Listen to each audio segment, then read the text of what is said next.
رب اشرح لی صدری ویسر لی امری واحلل عقدۃ من لسانی یفقہوا قولی آمین۔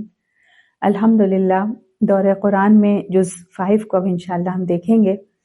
کل کے جز کو تھوڑا سا ریکیپ کرتے ہیں، پھر اس جز کی طرف آئیں گے انشاءاللہ تعالی۔ دیکھتے ہیں سورۃ آل عمران کی آیہ نمبر 92۔ لن تنالوا البر حتى تنفقوا مما تحبون وما تنفقوا من شيء فإن الله به علیم۔ تم نیکی کو نہیں پہنچ سکتے جب تک کہ اپنی وہ چیزیں اللہ کی راہ میں خرچ نہ کرو جو تمہیں محبوب ہیں، اور جو کچھ تم خرچ کرو گے اللہ اس سے بے خبر نہیں ہے۔ یہ آیت جب نازل ہوئی اس وقت ضرورت تھی مسلمانوں کو پیسے کی، تو صحابہ جن کے پاس جو ان کی محبوب چیز تھی اس کو اللہ کی راہ میں دینے لگ گئے۔ کل ہم نے جز میں پڑھا تھا کہ ابو طلحہ رضی اللہ عنہ نے باغ دے دیا، زید بن حارثہ رضی اللہ عنہ نے گھوڑا دے دیا، عمر رضی اللہ عنہ نے خیبر کی زمین دے دی، اور عبداللہ ابن عمر رضی اللہ عنہ اور بھی عبداللہ ابن عمر رضی اللہ عنہ کے بارے میں یہ آتا ہے کہ ان کے پاس ایک کنیز تھی، وہ ان کو بہت محبوب تھی، اس کو انہوں نے اللہ کی راہ میں آزاد کر دیا۔ محبوب تھی تو اس میں ذہن پازیٹیو ہم رکھتے ہوئے سوچیں کہ اچھا کام کرتی ہوگی، گھر میں اس سے بہت آرام رہا ہوگا، کھانا کپڑا بستر چولہا سب کچھ وہ سنبھال لیتی ہوگی، ہمیں بھی اچھے خادم اور اچھے خادمہ سے محبت ہوتی ہے، وہ بھی ہمیں محبوب ہوتے ہیں، تو وہ ان کو محبوب تھی، اس کو انہوں نے اللہ کی راہ میں آزاد کر دیا۔ اب ہم سوچیں اس کو آزاد کرنے کے بعد گھر میں تنگی بھی ہوئی ہوگی، مشکل بھی ہوئی ہوگی، پورے گھر کا نظام بھی اوپر نیچے ہوا ہوگا، لیکن کبھی آ کر نبی اکرم صلی اللہ علیہ وسلم کے پاس احسان نہیں جتایا کہ دیکھیں آپ کے کہنے پر میں نے چھوڑ تو دیا، اب اتنا مسئلہ ہو رہا ہے، اب گھر میں اتنی پرابلمز ہو رہی ہیں، اگر مجھے پہلے پتا ہوتا کہ گھر میں اتنی مشکل ہوگی تو میں کبھی ایسا نہیں کرتا۔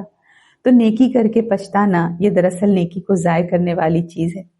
صحابہ ایسی باتیں نہیں کرتے تھے، وہ جانتے تھے خالص اللہ کے لیے ہم نے یہ کیا ہے، اور وہ اللہ سے اس کی قبولیت کی دعا بھی کیا کرتے تھے، اور کسی سے اس کا چرچا یا تذکرہ بھی نہیں کرتے تھے۔ جس کے لیے کر رہے ہیں فَإِنَّ اللَّهَ بِهِ عَلِيمٌ، اس آیت کا جو نوٹ ہے اسی پہ ختم ہو رہا ہے۔ یہ کیا بتا رہا ہے کہ کوئی جانے نہ جانے اللہ سب جانتا ہے۔ اس وقت ضرورت تھی پیسوں کی، تو اس پس منظر میں یہ آیت جو ہے خرچ پر ابھار رہی ہے، لیکن اس سے عام پیغام بھی مل رہا ہے۔ آج کس چیز کی بہت ضرورت ہے؟ آج اسلام کو وقت کی بہت ضرورت ہے، یہ بہت قیمتی کموڈٹی ہے۔ ہم خود بھی بہت رونا روتے ہیں نا وقت کا، کہ وقت ہی نہیں ملتا۔ کوئی مجھ سے ملنے آئی تھی تو وقت پر بات ہو رہی تھی، تو کہنے لگی مجھے تو ہفتہ بس 3 ہی دن کا لگتا ہے۔ تو وقت کی کمی ہے۔ پیسے کی ہم آواز لگاتے ہیں، الحمدللہ پیسہ جمع ہو جاتا ہے، مسلمان پیسے دے رہے ہیں الحمدللہ، لیکن ساتھ ہی ساتھ کس کی ضرورت ہے؟ وقت کی ضرورت ہے۔ وقت بھی تو دینا ہے ہمیں، وقت بھی تو لگانا ہے۔ جو چیز جتنی کامیاب ہوتی ہے، جتنی نایاب ہوتی ہے، جتنی اسکیئرز ہوتی ہے، اتنی اس کی ویلیو بڑھ جاتی ہے۔ وقت جتنا کم ہو گیا ہے آج لوگوں کے پاس، اللہ کیا اس کی ویلیو اتنی بڑھ گئی۔ جو آج دین پر وقت لگا رہا ہے بڑی چیز لگا رہا ہے۔ اب اس آیہ میں جو مما تحبون ہے اس کو ہم وقت سے جوڑ کر دیکھیں کہ آج جو وقت لگا رہا ہے، بہت چیزوں سے ہمیں محبت ہے، ہمیں نیند سے محبت ہے، تو دین کے لیے وقت لگانے والا نیند خرچ کرتا ہے اللہ کی راہ میں، کوئی دین سیکھنے کے لیے، کوئی دین سکھانے کے لیے۔ پکارا تھا نا اللہ تعالیٰ نے کہ مسلمانوں میں ایک گروہ ہونا چاہیے جو خیر کی دعوت دے، بھلائی کا حکم دے، برائی سے روکے، تو اس پر لبیک کہنے والا اپنا وقت لگائے گا، دونوں طرف سے لوگ بڑھیں گے، ایک خاص کی جماعت بنے گی، کام کی جماعت بنے گی، دونوں کو اپنا وقت نکالنا ہے۔ اپنی نیند، اپنا آرام جو ہر کسی کو محبوب ہوتا ہے وہ اسے خرچ کرنا ہوگا۔ تو جو اپنا وقت لگا رہے ہیں وہ اپنی محبوب چیز خرچ کر رہے ہیں۔ اس طرح کوئی عادت ہماری پڑی ہوئی تھی، اب اللہ کا کلام سیکھنے یا سکھانے کی ذمہ داری ایسی لی اپنے اوپر کہ اس عادت کو بھی چھوڑ دیا، اپنی ہابی کو چھوڑ دیا، تو اللہ کی راہ میں اپنی محبت والی چیز کو چھوڑ دیا۔ تو یہ آیت بہت وسیع ہے، صرف پیسے کے لیے نہیں کہا، جو چیز جس سے انسان کو محبت ہے وہ چیز اگر اللہ کی راہ میں خرچ کرتا ہے تو فرمایا ان اللہ بہ علیم، اللہ سب جانتا ہے۔ آج اسلام کو ہماری توانائیوں کی ضرورت ہے، ہماری صلاحیتوں کی ضرورت ہے، ہمارے وقت کی ضرورت ہے۔ زندگیاں بہت مصروف ہو گئی ہیں، جو خالصتاً اللہ کے لیے وقت نکالتا ہے، انویسٹ کرتا ہے، اللہ جانتا ہے، اللہ ضرور اجر دے گا، اور اس اجر کو ضائع کرنے سے بچانا بھی ہے ہمیں۔ نیت کو بار بار درست کرنا ہے کہ یہ وقت اور توانائی اللہ کے دین کے لیے میں نے لگائی ہے، لہٰذا اس کو کسی سے ڈسکس کرنے کی ضرورت نہیں ہے کہ پہلے تو میں اتنا سوتی تھی، اب تو ترجمہ یاد کرنے سے ہی فرصت نہیں ملتی۔ تو یہ سب کسی سے کہنے کی ضرورت نہیں ہے، کیونکہ اللہ کو اچھا نہیں لگے گا کہ میرے لیے وقت نکالا تھا تو اس میں تو بہت خوشی خوشی اس کو اس میں منہمک ہونا چاہیے۔ اور دوسرے یہ کہ اس طرح کہنے سے کیا ہوتا ہے کہ دوسروں کے لیے رکاوٹ بھی بن سکتی ہے۔ دوسرا سوچے گا اتنی مصروف زندگی ہو جاتی ہے تو میں تو ابھی نہیں، پھر کبھی اور پھر بعد میں کر لوں گی، تو پھر کب؟ تو ہم نے اگلے کو نیکی سے محروم کر دیا۔ ہمارا عمل اگر خاموش ہوتا تو کسی کے اندر ہم کو دیکھ کر یہ خواہش ہو سکتی تھی کہ میں بھی اللہ کی راہ میں وقت لگاؤں، لیکن ہمارے منہ سے یہ سن کر کہ میرا تو سارا وقت اسی میں لگ جاتا ہے، کسی چیز کی فرصت ہی نہیں ملتی وغیرہ وغیرہ، اس سے سامنے والا بوجھ سا محسوس کرنے لگتا ہے اور وہ اس کام سے پھر بھاگنے لگتا ہے۔ تو جو کام صدقہ جاریہ بن سکتا تھا ہمارے بول دینے کی وجہ سے رہ گیا۔ تو بہت محتاط بھی رہنا ہے۔ خرچ کرنا پھر بھی آسان ہے، سنبھال کر رکھنا، قیامت تک کے لیے سنبھال کر رکھنا تاکہ اس کا اجر اللہ سے پائیں، یہ آسان کام نہیں ہے۔ تو ہم جو بھی وقت لگائیں، صلاحیت لگائیں، ذہانت لگائیں، پیسہ لگائیں یا اپنی جان خرچ کریں، ہم جو بھی کر رہے ہیں وہ تو پھر اپنے لیے کر رہے ہیں، یہ تو کسی پر احسان ہی نہیں ہے۔ پھر دیکھتے ہیں دوسری آیا سورۃ آل عمران میں جو ہم نے کل پڑھی تھی، آیا نمبر 102، اس کو دیکھتے ہیں۔ یا ایھا الذین آمنوا اتقوا اللہ حق تقاتہ ولا تموتن الا وانتم مسلمون، اے لوگو جو ایمان لائے ہو، اللہ سے ڈرو جیسا کہ اس سے ڈرنے کا حق ہے، تم کو موت نہ آئے مگر اس حال میں کہ تم فرمانبردار ہو، کہ ولا تموتن الا وانتم مسلمون، کہ دیکھنا تمہیں موت نہ آئے مگر اس حال میں کہ تم فرمانبردار ہو۔ یہ ایک ٹکڑا ہے آیا نمبر 102 کا، اور ایسا ہے کہ اگر ہم اس پر عمل کریں تو ہماری پوری زندگی صحیح ہو جائے صرف اس ایک ٹکڑے سے، کہ وَلَا تَمُوتُنَّ إِلَّا وَأَنْتُمْ مُسْلِمُونَ۔ ہمیں سے ہر ایک یہ ٹھان لے اور اپنے اوپر لے کر اس طرح کہے کہ ہاں اللہ، میں نہیں مروں گا یا مروں گی مگر فرمانبرداری کی ہی حالت میں، یہ وعدہ ہے اللہ تجھ سے۔ اگر کوئی یہ ٹھان لے تو موت تو کبھی بھی آ سکتی ہے، حادثہ کبھی بھی کسی کے ساتھ پیش آ سکتا ہے، گھر سے نکلے ایکسیڈنٹ ہو گیا نعوذ باللہ نا، رات میں سوئے اللہ نے روح ہی روک لی، کوئی چوری کرنے گیا وہیں موت آ گئی، کوئی فلم دیکھنے گیا وہیں موت آ گئی۔ تو موت کے خوف سے انسان کبھی بھی آزاد نہیں ہے۔ ہر نفس کو موت کا مزہ تو چکھنا ہے کہ تم جہاں کہیں بھی ہوگے موت تمہیں آ پکڑے گی، ہے نا، اور موت کا وقت اللہ نے کسی کو پہلے سے بتایا نہیں۔ اب ہمارا طریقہ زندگی کیا ہے دیکھیں کہ ہاں ٹھیک ہے ابھی یہ کام کر لیتی ہوں بعد میں سدھر جاؤں گی، یہ کام کر لیتی ہوں میں بعد میں سب ٹھیک کر لوں گی، اصلاح کر لوں گی۔ اگر وہی وقت ہماری موت کا ہو گیا تو جس کی کوئی گارنٹی نہیں ہے۔ لوگ کہتے ہیں رمضان سے نماز شروع کروں گی یا کروں گا، رمضان سے ایک دن پہلے مر گئے تو عشاء ابھی نہیں، فجر کے وقت اٹھ کر پڑھ لوں گی، فجر ہی پر نہ اٹھے روح قبض ہو گئی تو فرمایا ہاں یہ سوچنا ہوگا، اسی طرح سوچنا ہوگا، لا تموتن الا وانتم مسلمون، دیکھنا تمہیں مرنا نہیں ہے جب تک کہ تم فرمانبردار نہ ہو۔ موت اگر نافرمانی کی حالت میں آ گئی تب تو میری رحمت کا دروازہ بند۔ تو اللہ تعالیٰ ہم انسانوں کا قبلہ درست کر رہا ہے کہ اگر اس کو سامنے رکھو تو زندگی سے ساری نافرمانیاں نکل جائیں گی، کیونکہ موت کبھی بھی آ سکتی ہے۔ اگر انسان اس آیا کو سامنے رکھے تو ہمیشہ پھر ریڈی رہے گا۔ نماز پڑھتے وقت ہمارا دل نہ لگے، بس اس آیا کی روح سے ہم یہ سوچ لیں کہ یہ نماز ہماری نماز جو ہے آخری نماز ہے، تو پھر ہماری نماز بھی اچھی ہو جائے گی۔ اسی لیے اس آیا میں ایمان کے بعد تقوی یعنی اللہ سے خوف کا حکم دیا گیا۔ اللہ کا خوف ہی ہمیں ہر لمحہ صالح اعمال پر ابھارتا رہے گا۔ ایک اور آیا لیتے ہیں، پھر آج کے جز کی طرف انشاءاللہ آئیں گے۔ سورۃ آل عمران کی آیا نمبر 128، لَيْسَ لَكَ مِنَ الْأَمْرِ شَيْءٌ أَوْ يَتُوبَ عَلَيْهِمْ أَوْ يُعَذِّبَهُمْ فَإِنَّهُمْ ظَالِمُونَ، کہ اے نبی اکرم صلی اللہ علیہ وسلم، فیصلے کے اختیارات میں تمہارا کوئی حصہ نہیں، اللہ کو اختیار ہے، چاہے انہیں معاف کرے چاہے سزا دے، کیونکہ وہ ظالم ہے۔ پھر آگے بھی ہے کہ زمین اور آسمانوں میں جو کچھ ہے اس کا مالک اللہ ہے، جس کو چاہے بخش دے، جس کو چاہے عذاب دے، وہ معاف کرنے والا اور رحیم ہے۔ کل ہم نے اس کا پس منظر جانا تھا کہ نبی اکرم صلی اللہ علیہ وسلم جب غزوہ احد میں زخمی ہوئے تو آپ صلی اللہ علیہ وسلم کے منہ سے یہ نکلا کہ وہ قوم کیسے فلاح پائے گی جس نے اپنے نبی کو زخمی کر دیا، تو اس کے جواب میں یہ آیا نازل ہوئی۔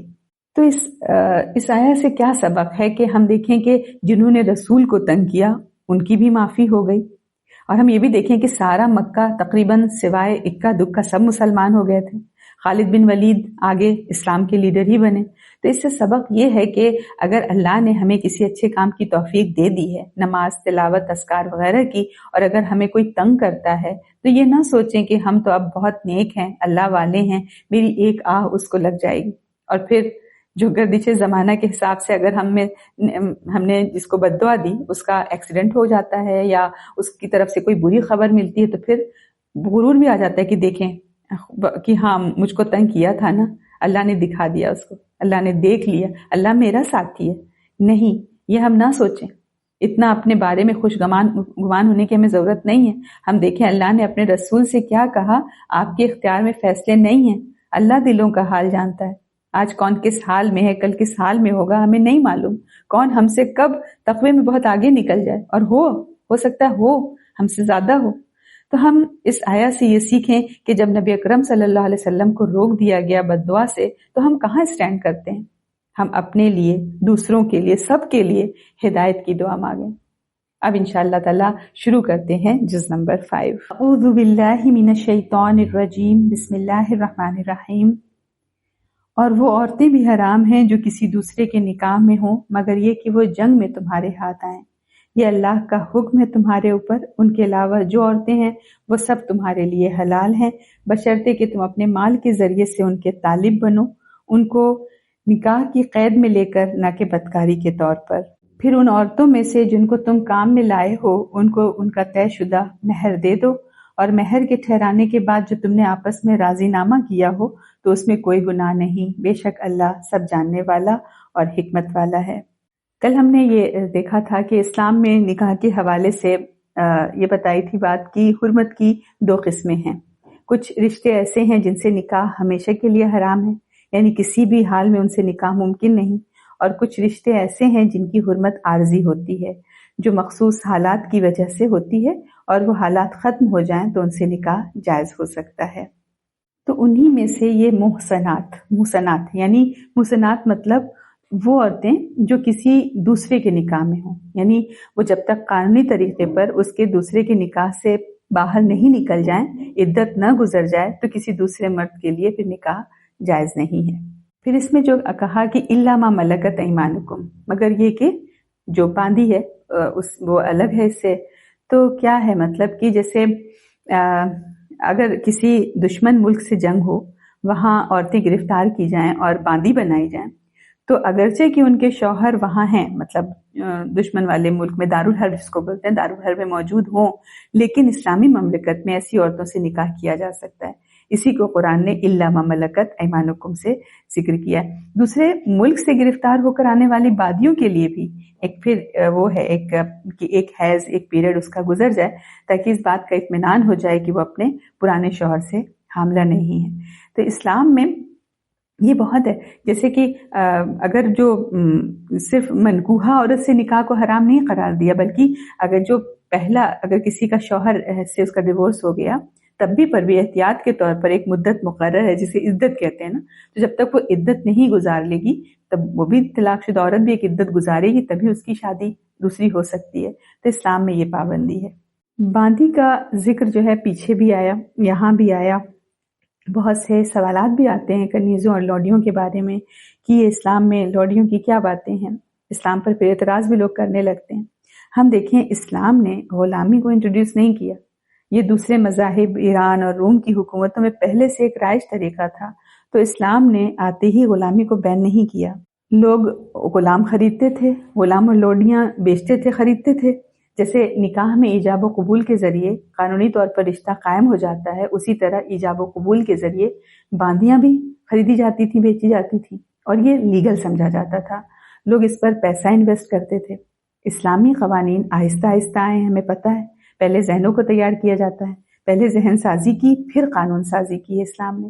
اگر ایک دم سے بین کر دیا جاتا تو جس نے انویسٹ کیا تھا اس کے ساتھ ناانصافی ہوتی. دوسرے وہ مین اسٹریم سوسائٹی میں بھی قابل قبول نہیں ہو سکتے تھے. کاغذ پر قانون لکھنا تو آسان ہے لیکن دلوں میں اتارنا تو مشکل ہے. دلوں میں اتارنے میں وقت لگتا ہے. اسلام نے غلامی کو ایبالش کیا رفتہ رفتہ. غلامی کے سلسلے میں اصطلاحات آنی شروع ہوئیں، ان کے درجے بلند کیے گئے. احادیث میں تاکید آنی شروع ہوئی کہ جو خود کھاؤ ان کو بھی کھلاؤ، جو خود پہنو ان کو پہناؤ. کام زیادہ ہو جائے ہاتھ بٹاؤ. بہت سارے گناہوں کا کفارہ کیا بتایا کہ غلام کو آزاد کرو. غلام کے آزاد کرنے کی ترغیب دلائی. بہت بڑی نیکی بتایا کہ غلام آزاد کرو گے تو یہ ثواب ہے، اس ثواب کا یہ درجہ ہے. پھر لکھا پڑھی کا یعنی مکاتبت کا حکم آیا کہ اگر غلام چاہتا ہے کہ اپنی کمائی سے اپنے مالک کو راضی کر لے اور آزادی خرید لے تو وہ بھی کر سکتا ہے.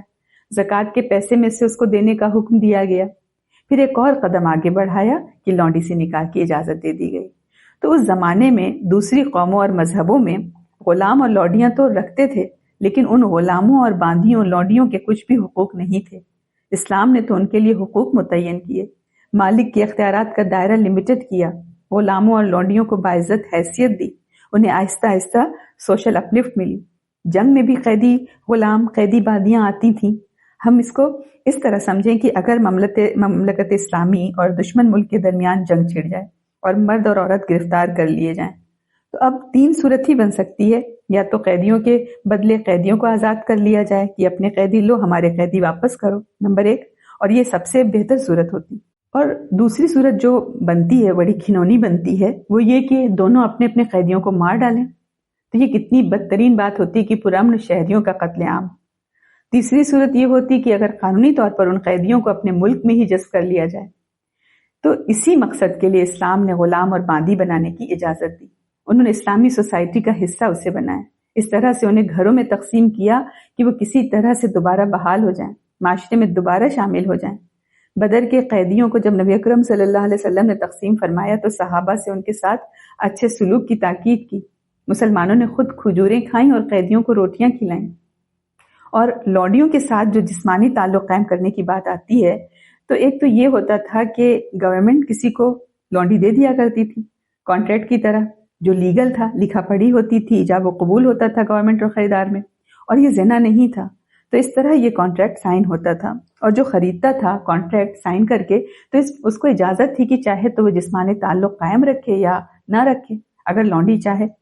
اور اولاد جو ہوتی تھی جائز ہوتی تھی اور باپ کا نام دیا جاتا تھا. اگر کسی لونڈی کو اپنا مالک پسند نہیں آتا تو مکاتبت کر کے اپنی آزادی خرید سکتی تھی. اب یہ ہمارا ازمپشن ہے کہ جو بھی قید ہو کر آتی ہوں گی وہ بہت ہی خوبصورت ہوتی ہوں گی، بہت ہی جوان ہوتی ہوں گی. نہیں، ہر طرح کی قید میں آتی تھی. بوڑھی بھی آتی تھی، عمر والی بھی آتی تھی، زخمی بھی آتی تھی، گوری کالی، کوئی کسی بھی طرح کی. بعض دفعہ جن کے حصے میں لونڈیاں تقسیم ہوتی تھیں وہ بیٹیوں کی طرح ٹریٹ کرتے تھے، بعض دفعہ ماؤں کی طرح ٹریٹ کرتے تھے، بڑی عزت سے رکھا کرتے تھے. بعض گھر کے کام کاج کے لیے بحیثیت فل ٹائم میڈ جو اس کو ہم کہیں اس طرح رکھتے تھے. ضروری نہیں تھا کہ جسمانی تعلق قائم ہو سکتا ہے کہ لونڈیوں کی طرف سے بھی مالک کی طرف کچھ رجحان ہوتا ہو تو انہیں کسی زنجیر میں باندھ کر تھوڑی نہ لایا جاتا تھا اور پھر انہیں بیچا جاتا تھا. نہیں، اسلام کا یہ طریقہ نہیں ہے. کتنے ہی غلام ایسے ہیں جن کی اولادیں سپہ سالار بنی. اسلامی تاریخ جب ہم پڑھتے ہیں تو دیکھتے ہیں کتنے ہی غلام اعلیٰ سرکاری منصبوں پر فائز ہوئے، علوم و فنون میں انہوں نے بڑا اونچا مقام حاصل کیا، بعض اوقات حکومتیں تک کی. عمر رضی اللہ عنہ جب بیت المقدس فتح کرنے کے لیے گئے، ایک ہی اونٹ تھا، ایک پہ وہ خود تھے اور ایک ان کا غلام تھا. جب وہ بیت المقدس میں داخل ہو رہے تھے تو اس وقت غلام کی باری تھی کہ وہ اونٹ پر سوار ہوگا.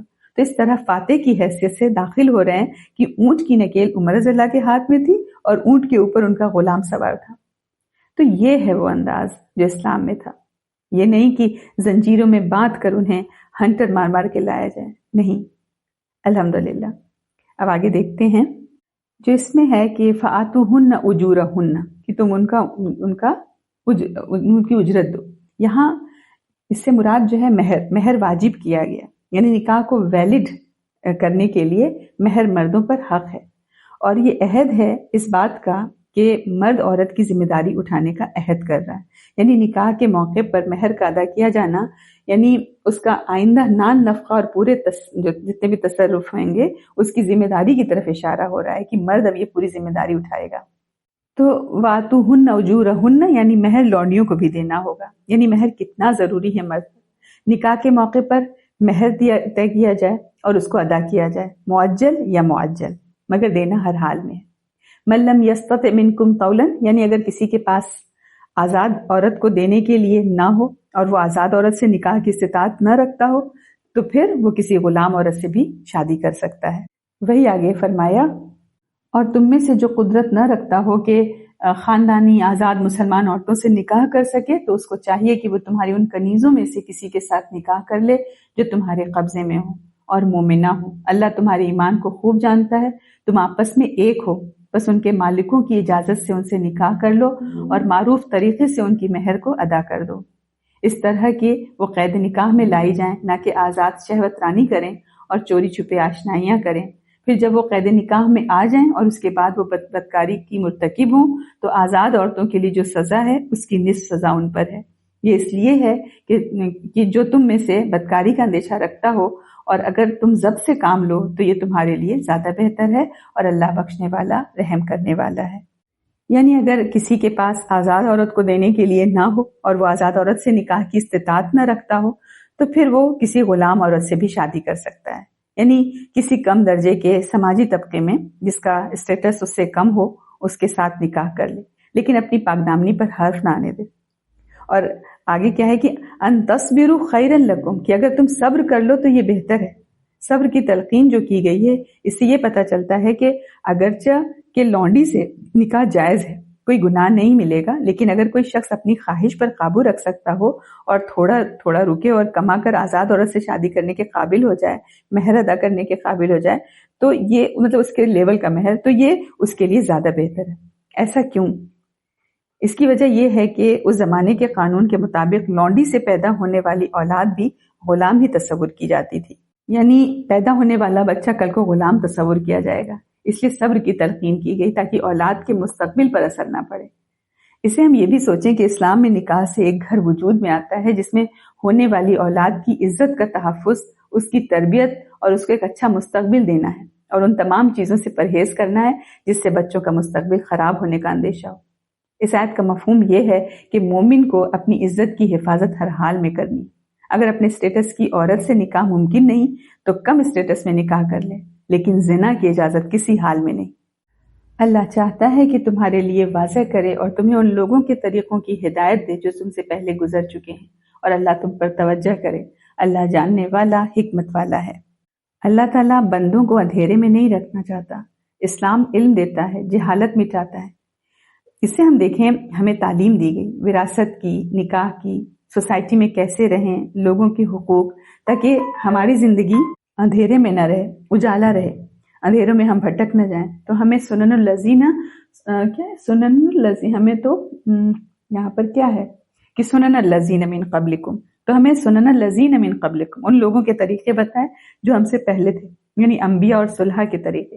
ہم نے دعا مانگی تھی نا، انعمت علیہم، ان کا راستہ دکھا جن پر تیرا انعام ہوا، ان کا وہ راستہ جو کامیابی کو پہنچا۔ تو پتہ چلا پچھلے انبیاء اور ان کی تعلیم میں بھی پاک دامنی اور انصاف کی تعلیم رہی ہے، اور اللہ چاہتا ہے کہ وہ تمہارے اوپر توجہ کرے، اور جو لوگ اپنی خواہشات کی پیروی کر رہے ہیں وہ چاہتے ہیں کہ تم راہ راست سے بہت دور نکل جاؤ۔ اس آیت میں ہم سمجھیں فَأَلْهَمَهَا فُجُورَهَا وَتَقْوَاهَا کی طرف آگاہ کیا جا رہا ہے کہ ایک اللہ کیا چاہتا ہے، یعنی اللہ کی چاہت کیا ہے، اور ایک ان لوگوں کی چاہت کیا ہے جو خواہشوں کے پیچھے چلتے ہیں۔ تو اللہ رحمت اور شفقت کا ارادہ رکھتا ہے، راہ راست دکھانا چاہتا ہے، اور خواہشات کے پیچھے چلنے والے خاندانی نظام کو تباہ کر دیتے ہیں، جن میں حلال اور حرام کی تمیز نہیں ہوتی، صرف اپنی خواہشات ہی میں آگے بڑھتے رہتے ہیں۔ ان کے خواہشات نفس جو ہے وہی مقدم ہوتی ہے۔ ان کی چاہت ہوتی ہے کہ مومن بھی اپنی خواہشات کی پیروی کرے۔ ہمیں ایسے لوگوں سے دوستی رکھنے سے بچنا چاہیے، کیونکہ وہ آہستہ آہستہ ہمیں سیدھے راستے سے اتنا دور لے جا سکتے ہیں کہ واپسی مشکل ہو سکتی ہے۔ اسی لیے اسلام بے حیائی اور فحاشی کے سلسلے میں بہت غیرت دلاتا ہے۔ تو ہمیشہ اللہ کے حدود کا لحاظ رکھنا ہے۔ ہمیں حزب الشیطان کو ریکگنائز کرنا ہوگا۔ ہم مومن حزب اللہ ہیں۔ حزب اللہ کے انداز نرالے ہوتے ہیں، وہ مکمل اللہ کے اطاعت پر جمع رہتا ہے۔ خواہشات اس کے اطاعت کے راستے میں حائل نہیں ہوتی۔ گناہ اس کے سامنے چاہے کتنے ہی خوبصورت لباس میں آ جائے، وہ پہچان لیتا ہے کہ یہ گناہ ہے۔ آگے آیت نمبر 28، اور اللہ چاہتا ہے کہ تم سے بوجھ کو ہلکا کرے، اور انسان کمزور بنایا گیا ہے۔ کیا ہے؟ وَخُلِقَ الْإِنسَانُ ضَعِيفًا۔ اللہ تعالیٰ کے احکام بہت آسان ہیں، جس میں زندگی کی ساری لذتیں بھی ہیں اور گناہ سے بھی دوری ہے، اور ثواب ہی ثواب ہے۔ تو یہ خلق الانسان ضعیفہ، انسان کمزور پیدا کیا گیا ہے، تو اللہ ہماری کمزوری جانتا ہے، اسی نے پیدا کیا اور احکامات بھی وہی دے رہا ہے۔ اسی نے فرمایا کہ لا یکلف اللہ نفسا الا وسعہا، کسی پر اس کی وسعت سے زیادہ بوجھ نہیں ڈالتا۔ اللہ تعالیٰ کے سارے احکامات انسانی فطرت کے موافق ہیں۔ یہ بتانا ہے کہ تم کمزور پیدا کیے گئے ہو تو تمہارے اندر کوئی غرور اور تکبر نہ آنے پائے۔ اے لوگو جو ایمان لائے ہو، آپس میں ایک دوسرے کے مال ناحق طریقوں سے نہ کھاؤ، لین دین ہونا چاہیے آپس کی رضامندی سے، اور اپنے آپ کو قتل نہ کرو، بے شک اللہ تمہارے اوپر مہربان ہے۔ جو شخص ظلم و زیادتی کے ساتھ ایسا کرے گا اس کو ہم ضرور آگ میں ڈالیں گے، اور یہ اللہ کے لیے کوئی مشکل کام نہیں ہے۔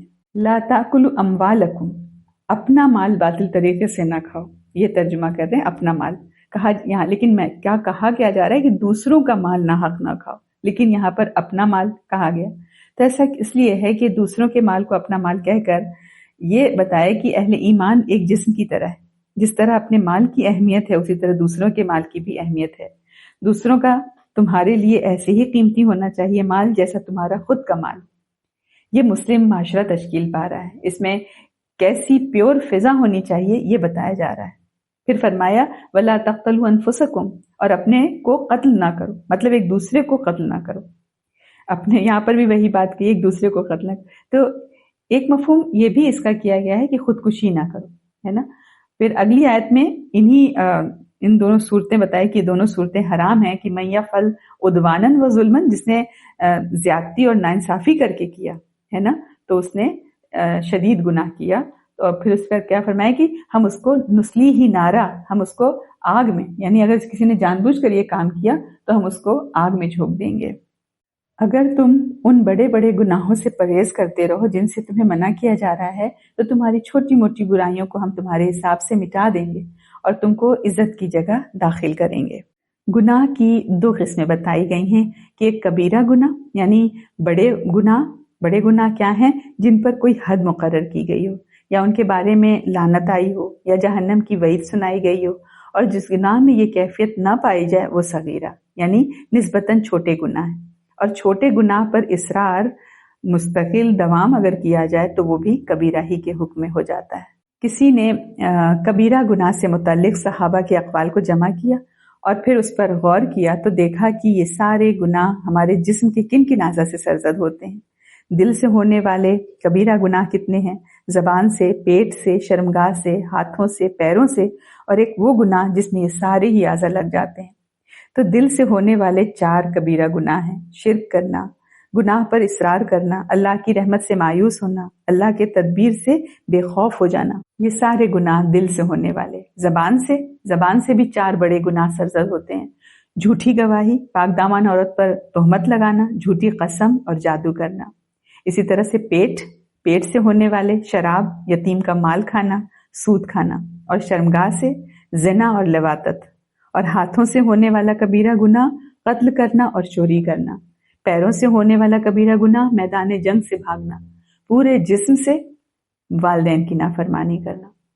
بڑے گناہوں سے بچنا ہی چھوٹے گناہوں کے معاف کروانے کا راستہ آسان کرے گا۔ چھوٹے گناہ اگر مسلسل کیے جائیں تو وہ بھی کبیرہ ہی بن جاتے ہیں۔ اور جو کچھ اللہ نے تم میں سے کسی کو دوسروں کے مقابلے میں زیادہ دیا ہے اس کی تمنا نہ کرو۔ جو کچھ مردوں نے کمایا ہے اس کے مطابق ان کا حصہ ہے، اور جو کچھ عورتوں نے کمایا ہے اس کے مطابق ان کا حصہ ہے۔ ہاں، اللہ سے اس کے فضل کی دعا مانگتے رہو، یقیناً اللہ ہر چیز کا علم رکھتا ہے۔ یہاں بھی اخلاقی آداب سکھائے جا رہے ہیں۔ کوئی مقابلہ بازی نہ ہو آپس میں، سب کو اللہ نے پیدا کیا، اس کی مصلحتیں وہ جانتا ہے۔ نہ مرد ایک جیسے ہیں، نہ عورت ایک جیسی ہے، نہ مرد عورتوں کی طرح، نہ عورتیں مردوں کی طرح۔ سب کے اعمال صالحہ کیسے ہوں وہ رشک کی چیز ہے۔ دونوں کو اپنے اپنے دائرے میں خوب کمال حاصل کرنا چاہیے۔ اس میں آگے بڑھنا، اس کا مقابلہ بازی یہ نہیں ہونی چاہیے، اس میں صرف اعمال صالحہ میں مقابلہ بازی چلے گی۔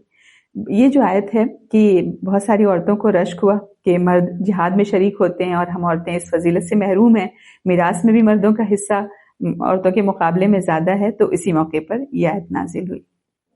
اور ہم نے ہر اس ترکے کے حقدار مقرر کر دیے ہیں جو والدین رشتہ دار چھوڑیں، اب رہے وہ لوگ جن سے تمہارے عہد و پیمان ہو تو ان کا حصہ انہیں دو، بے شک اللہ ہر چیز پر نگران ہے۔ یہ جو ہے وَلِكُلٍّ جَعَلْنَا مَوَالِيَ، ہر ایک کے ہم نے بنائے وارث جو چھوڑیں والدین اور رشتہ دار، اور آگے ہے وَالَّذِينَ عَقَدَتْ أَيْمَانُكُمْ، اور جن سے تم نے عہد و پیمان کر رکھا ہے، پھر آگے فَآتُوهُمْ نَصِيبَهُمْ، تو انہیں بھی ان کا حصہ دو۔ عربی میں موالی کا لفظ کئی معنوں میں آتا ہے، یعنی یہاں پر جو ہے وارث کے معنی میں آئے، اس کی کئی تفسیر کی گئی ہے۔ ایک یہ کہ شروع اسلام میں ایک طریقہ موالات کا تھا۔ موالات مطلب تھا کہ آپس میں کوئی دو لوگ ایک عہد نامہ ایگریمنٹ تیار کرتے تھے، جس میں یہ عہد ہوتا تھا کہ ہم ایک دوسرے کی مدد کریں گے اور ایک دوسرے کے وارث بنیں گے۔ تو شروع اسلام میں اس کا حکم باقی تھا۔ اسی اصول کی بنا پر ہم دیکھیں نبی اکرم صلی اللہ علیہ وسلم نے ہجرت کے بعد مواخات یعنی بھائی چارہ جو قائم کیا تھا انصار و مہاجر میں۔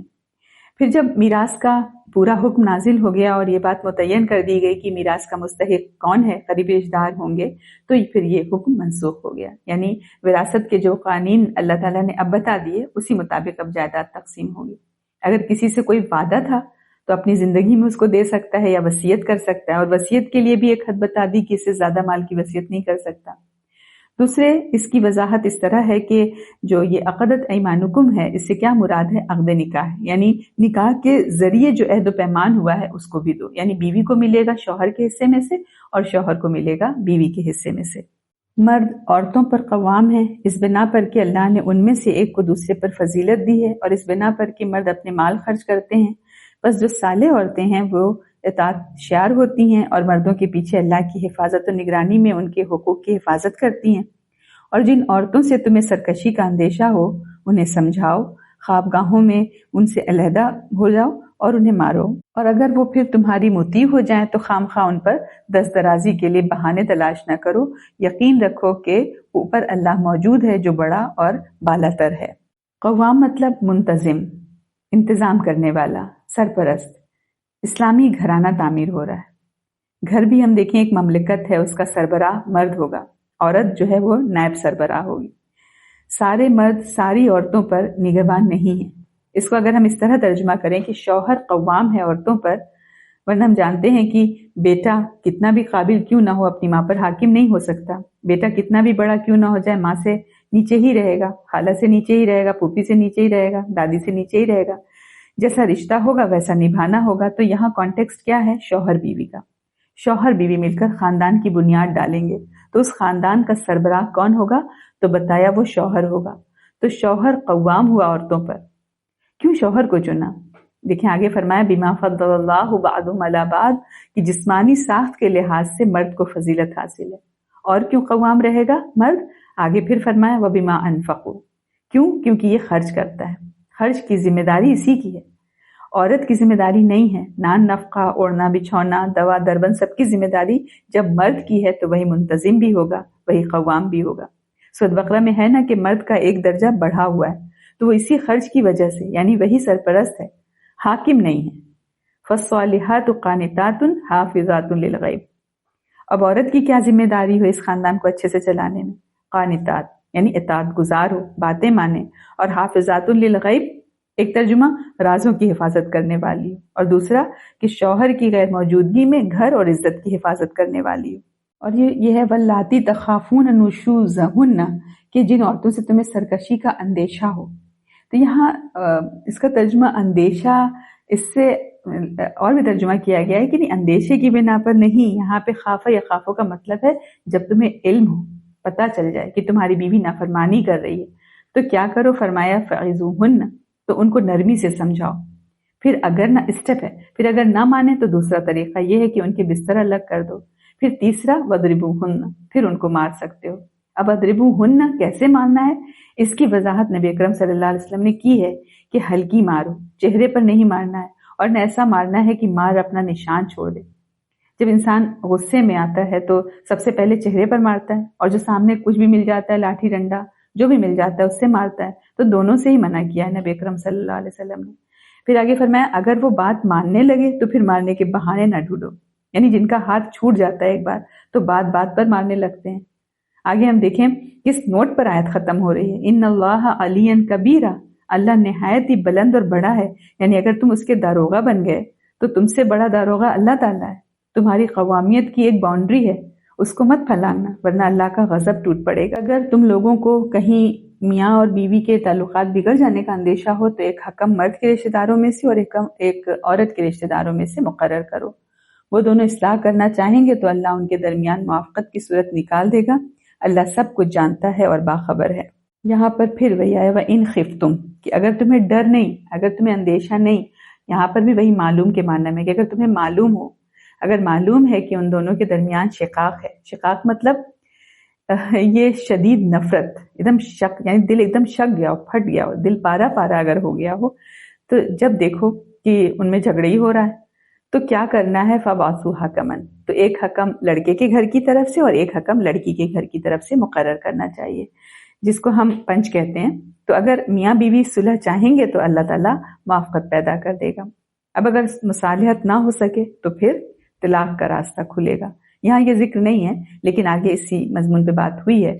تو حکم کی جو بات ہے وہ اس لیے ہے کہ حتی الامکان جو ہے صلح کی کوشش ہونی چاہیے، ساری کوشش ہونے کے بعد بھی کوئی حل نہیں نکلے تو پھر ایسے میں طلاق اب ضروری ہو جاتا ہے، کیونکہ اس سے معاشرہ تباہ ہو جائے گا۔ بعض علماء تو یہاں تک کہتے ہیں کہ ایسی صورت اگر ہو جائے کہ سب کچھ کر لیا، حکم بھی آ گئے اور صلح کی بھی کوشش ہو گئی، آئے دن پھر جھگڑے ہی سننے میں آ رہا ہے، تو بعض علماء یہاں تک کہتے ہیں کہ طلاق تو فرض ہو جاتی ہے ایسے موقع پر۔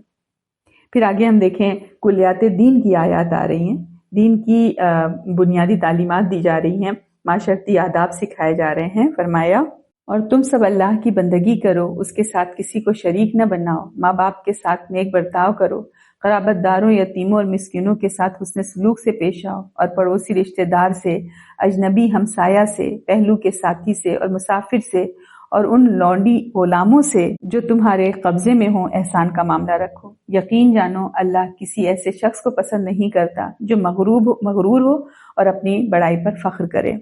یعنی سب سے پہلا حق اللہ کو ایک جاننا، اللہ کی بندگی کرنا اور کسی کو شریک نہ ٹھہرانا۔ پھر والدین کا حق آیا، قریبی رشتہ داروں کا حق آیا، یتیموں مسکینوں کا حق آیا، پھر جار ذی القربہ یعنی پڑوسی بھی ہوں اور قریبی رشتہ دار بھی ہوں، اور جار الجنب اور اجنبی پڑوسی ان کا بھی حق ہے، وصاحب بالجنب اور جو آپ کے پڑوس میں مطلب جیسے سفر میں بیٹھ گئے یا آنے جانے والے، ملنے جلنے والے، بس میں بیٹھ گئے کہیں بھی، ان کا بھی، ابن السبیل اور مسافر اور لونڈیاں، سب کے ساتھ حسن سلوک کا یہاں پر حکم دیا گیا۔ اور پھر آگے فرمایا اور ایسے لوگ بھی اللہ کو پسند نہیں ہیں جو کنجوسی کرتے ہیں اور دوسروں کو بھی کنجوسی کی ہدایت کرتے ہیں، اور جو کچھ اللہ نے اپنے فضل سے انہیں دیا ہے اسے چھپاتے ہیں، ایسے کافر نعمت لوگوں کے لیے ہم نے رسوا کن عذاب مہیا کر رکھا ہے۔ اور وہ لوگ بھی اللہ کو ناپسند ہیں جو اپنے مال صرف لوگوں کو دکھانے کے لیے خرچ کرتے ہیں اور در حقیقت نہ اللہ پر ایمان رکھتے ہیں نہ آخرت پر ایمان رکھتے ہیں۔ سچ یہ ہے کہ شیطان جس کا دوست ہوا اسے بہت ہی بری دوستی میسر آئی۔ آخر ان لوگوں پر کیا آفت آ جاتی اگر یہ اللہ اور قیامت پر ایمان رکھتے اور جو کچھ اللہ نے دیا ہے اس میں سے خرچ کرتے۔ اگر یہ ایسا کرتے تو اللہ سے ان کی نیکی کا حال چھپا نہ رہ جاتا۔ اللہ کسی پر ذرہ برابر بھی ظلم نہیں کرتا۔ اگر کوئی ایک نیکی کرے تو اللہ اسے دگنا کرتا ہے اور پھر اپنی طرف سے بڑا اجر عطا فرماتا ہے۔ یعنی اللہ تعالیٰ تو کسی پر ذرہ برابر ظلم نہیں کرتا، لیکن جو ظلم کر کے آئے گا اس کو تو سزا دی جائے گی۔ کوئی جج کتنا ہی زیادہ رحم کرنے والا ہو، لیکن چور کی جو چوری ہے اس کی ثابت ہو گئی ہے، چور کی چوری ثابت ہونے پر تو سزا دے گا نا۔ تو جج ظلم کر رہا ہے یہ نہیں کہا جائے گا، وہ جج کے منصف ہونے کا تقاضا ہے، جج انصاف کر رہا ہے۔ تو یہی یہاں پر ہے کہ ان اللہ لا یظلم مثقال ذرہ، اللہ ذرہ برابر بھی ظلم نہیں کرتا۔ آگے ہے آیہ نمبر 41۔ پھر سوچو کہ اس وقت یہ کیا کریں گے جب ہم ہر امت میں سے ایک گواہ لائیں گے اور ان لوگوں پر تمہیں یعنی نبی اکرم صلی اللہ علیہ وسلم کو گواہ کی حیثیت سے کھڑا کریں گے۔ اس وقت سب لوگ جنہوں نے رسول کی بات نہ مانی اور اس کی نافرمانی کرتے رہے تمنا کریں گے کہ کاش زمین پھٹ جائے اور اس میں سما جائیں، اور وہاں یہ اپنی کوئی بات اللہ سے چھپا نہ سکیں گے۔ اس آیت کے بارے میں ایک جگہ پڑھا تھا کہ نبی اکرم صلی اللہ علیہ وسلم نے عبداللہ بن مسعود رضی اللہ عنہ سے کہا کہ مجھے قرآن سناؤ۔ انہوں نے کہا یا رسول اللہ آپ پر قرآن نازل ہوا ہے اور میں اتنا ادنا سا غلام، میں آپ کو قرآن سناؤں؟ نبی اکرم صلی اللہ علیہ وسلم نے فرمایا تم سناؤ، مجھے دوسروں سے سننا بھی اچھا لگتا ہے۔ تو عبداللہ بن مسعود رضی اللہ عنہ نے ادب کے دائرے میں رہتے ہوئے سر کو تھوڑا نیچے کیا اور پڑھنا شروع کیا۔ تو سورۃ نساء ہی کی تلاوت شروع کی۔ پھر پڑھتے پڑھتے جب اس آیت پر پہنچے جو بھی ہم لوگ پڑھ رہے ہیں، آیت نمبر 41، کہ فَكَيْفَ إِذَا جِئْنَا مِنْ كُلِّ أُمَّةٍ بِشَهِيدٍ، کہ اس وقت کیا حال ہوگا جب ہر امت پر ہم ایک گواہ کھڑا کریں گے۔ ہر امت کا گواہ کون ہوگا؟ رسول ہوں گے، تو ہر رسول اپنی امت پر گواہ ہوگا۔ پھر وَجِئْنَا بِكَ عَلَىٰ هَٰؤُلَاءِ شَهِيدًا، اور اے نبی اور اس قوم پر آپ کو گواہ کھڑا کریں گے۔ تو جب یہ آیت تلاوت کی تو نبی اکرم صلی اللہ علیہ وسلم نے فرمایا حسبک حسبک، رک جاؤ رک جاؤ۔ عبداللہ بن مسعود رضی اللہ عنہ فرماتے ہیں کہ جب میں نے سر اٹھایا تو دیکھا آپ صلی اللہ علیہ وسلم زار و قطار آنسو سے رو رہے تھے۔ تو روایت میں یہ بھی آتا ہے کہ ایک مرتبہ نبی اکرم صلی اللہ علیہ وسلم اس آیت کو تلاوت کرتے رہے اور روتے رہے اور رات بھر اس کو دہراتے رہے۔ اب یہی ذمہ داری ہماری ہے، امت کو بھی بلایا جائے گا، جسے ہم نے پڑھا تھا نا وَكَذَلِكَ جَعَلْنَاكُمْ أُمَّةً وَسَطًا لِتَكُونُوا شُهَدَاءَ عَلَى النَّاسِ وَيَكُونَ الرَّسُولُ عَلَيْكُمْ شَهِيدًا، ہے نا؟ تو ہماری بھی ذمہ داری ہے۔ اور جو یہ ورڈ ہے کہ وَلَا يَكْتُمُونَ اللَّهَ حَدِيثًا، وہاں یہ اپنی بات چھپا نہ سکیں گے، تو یہاں مطلب بتانے کتنا بھیانک منظر ہوگا۔ وَلَا يَكْتُمُونَ اللَّهَ حَدِيثًا، اس دن اللہ کے حکم سے انسان کے جسم کا ایک ایک حصہ گواہی دے گا۔ اور اس کی ایک اور تعبیر کی گئی ہے کہ یہاں پر چھپا نہ سکیں گے تو مفہوم نکالا جا رہا ہے نا، لیکن اس کی اصل میننگ جو ہے وہ چھپانا ہے، تو انسان وہاں چھپائے گا نہیں، یعنی کہ بولتا رہے گا کہ ہاں اب جب اللہ کے قریب ہو جائے گا تو اپنی صفائی پیش کرنے لگے گا تو کہ نہیں چھپ نہیں سکتا، تمہارا گناہ تمہاری بات جو ہے اب نہیں چھپے گی، یہ ہے۔ تو وہ نہیں مطلب معافی مانگنے پہ آ جائے گا تو کہ نہیں کچھ نہیں۔ آگے ہے اے لوگو جو ایمان لائے ہو، جب تم نشے کی حالت میں ہو تو نماز کے قریب نہ جاؤ، نماز اس وقت پڑھنی چاہیے جب تم جانو کہ کیا کہہ رہے ہو، اور اسی طرح جنابت کی حالت میں بھی نماز کے قریب نہ جاؤ جب تک کہ غسل نہ کر لو، الا یہ کہ راستے سے گزرتے ہو اور کبھی اگر ایسا ہو کہ تم بیمار ہو یا سفر میں ہو یا تم میں سے کوئی شخص رفع حاجت کر کے آئے یا تم نے عورتوں سے لمس کیا ہو۔ اچھا یہاں پہ انہوں نے لمس عورتوں سے مباشرت کی ہو اور پھر پانی نہ ملے تو پاک مٹی سے کام لو اور اس سے اپنے چہروں اور ہاتھوں پر مسح کر لو، بے شک اللہ نرمی سے کام لینے والا اور معاف فرمانے والا ہے۔ یہ آیت جو نازل ہوئی ہے تو ابھی تک شراب کی حرمت پوری طرح نہیں آئی تھی، آہستہ آہستہ حکم آیا ہے نا۔ تو پہلے شراب کے متعلق کہا کہ جو تم شراب مطلب بناتے ہو، سب سے پہلے یہ آئے گی جو تم شراب بناتے ہو وہ رزق حسن نہیں ہے۔ پھر اس کے بعد سورۃ بقرہ میں آیا حکم کہ تم شراب پیتے ہو تو بہت مطلب خدمت خلق کرتے ہو، فیاضی کرتے ہو، سخاوت کرتے ہو، تو پھر ذرا دیکھو کہ اس میں نفع زیادہ ہے یا نقصان ہے نا۔ تو فرمایا کہ نقصان زیادہ ہے، وہاں بھی ڈائریکٹ حرام نہیں کیا۔ جو عمر صلی اللہ کہتے تھے نا کہ صاف صاف بات نہیں آ رہی، اس کی وجہ یہی تھی جو ذہین صحابہ تھے وہ سمجھ گئے کہ شراب ہم کو نہیں پینی چاہیے۔ پھر یہاں اس سے ایک اور اسٹیپ آگے بڑھ کر پھر یہ پیغام آیا کہ لا تقربوا الصلاۃ وانتم سکارا، کہ نشے کی حالت میں نماز نہ پڑھو۔ پھر فائنل حرام کب ٹھہرایا، کب حکم آیا؟ سورۃ مائدہ میں کہ انما الخمر والمیسر والانصاب والازلام رجس من عمل الشیطان فاجتنبوہ، کہ یہ سب تو وہ ہیں رجس ہیں اور شیطان کا کام ہے تو اس سے بچو۔ اور دوسری بات اس آیہ میں ایک اور حکم نازل ہو رہا ہے، تیمم کا حکم آ رہا ہے۔ تیمم کا پہلا حکم ہے جو یہاں آ رہا ہے۔ سنن ابی داؤد میں ہے کہ یہ والی آیت کی نشے کی حالت میں نماز نہ پڑھی جائے، یہ نازل ہوئی اس وقت جب ابھی شراب جو تھی وہ حرام نہیں ہوئی تھی، اور حضرت عبد الرحمن بن عوف رضی اللہ عنہ نے کچھ صحابہ رضی اللہ عنہ کو اپنے گھر پہ انوائٹ کیا ہوا تھا، تو چونکہ شراب جو تھی حلال تھی اس لیے اس کا بھی انتظام تھا، تو لوگ کھا پی کر فارغ ہوئے اور مغرب کا وقت آ گیا تو علی رضی اللہ عنہ کو امامت کے لیے آگے بڑھا دیا گیا۔ انہوں نے نماز میں قل یا الکافرون کی تلاوت کی اور ایسی غلطی کر دی کہ معنی ہی بالکل بدل گیا، تو اس موقع پر یہ آیت نازل ہوئی، واللہ اعلم بالصواب۔ اس وقت تک صرف جو ہے پھر نماز کے وقت جو ہے شراب کی یہی ممانعت آئی تھی، بعد میں پھر وہی جو سورہ مائدہ آیت نمبر 90 میں پھر مکمل طور سے شراب پھر جو ہے حرام کر دی گئی۔ تم نے ان لوگوں کو بھی دیکھا جنہیں کتاب کے علم کا کچھ حصہ دیا گیا ہے، وہ خود ضلالت کے خریدار بنے ہوئے ہیں اور چاہتے ہیں کہ تم بھی راہ گم کر دو۔ اللہ تمہارے دشمنوں کو خوب جانتا ہے اور تمہاری حمایت اور مددگاری کے لیے اللہ ہی کافی ہے۔ جو لوگ یہودی بن گئے ہیں ان میں کچھ لوگ ہیں جو الفاظ کو ان کے محل سے پھیر دیتے ہیں اور دین حق کے خلاف نیش زنی کرنے کے لیے اپنی زبانوں کو توڑ موڑ کر کہتے ہیں سمعنا وعصینا اور اسمع غیر مسمعین اور راعینا، حالانکہ اگر وہ کہتے سمعنا واطعنا و اسمع اور انظرنا تو یہ انہی کے لیے بہتر تھا اور زیادہ راست بازی کا طریقہ تھا، مگر ان پر تو ان کے باطل پرستی کی بدولت اللہ کی پھٹکار پڑی ہوئی ہے، اس لیے وہ کم ہی ایمان لاتے ہیں۔ اور وہ لوگ جنہیں کتاب دی گئی تھی، مان لو اس کتاب کو جو ہم نے اب نازل کی ہے، ان سے جب کہا گیا اور جو اس کتاب کی تصدیق و تائید کرتی ہے جو تمہارے پاس پہلے سے موجود تھی، اس پر ایمان لاؤ قبل اس کے کہ ہم چہرے بگاڑ کر پیچھے پھیر دیں یا ان کو اسی طرح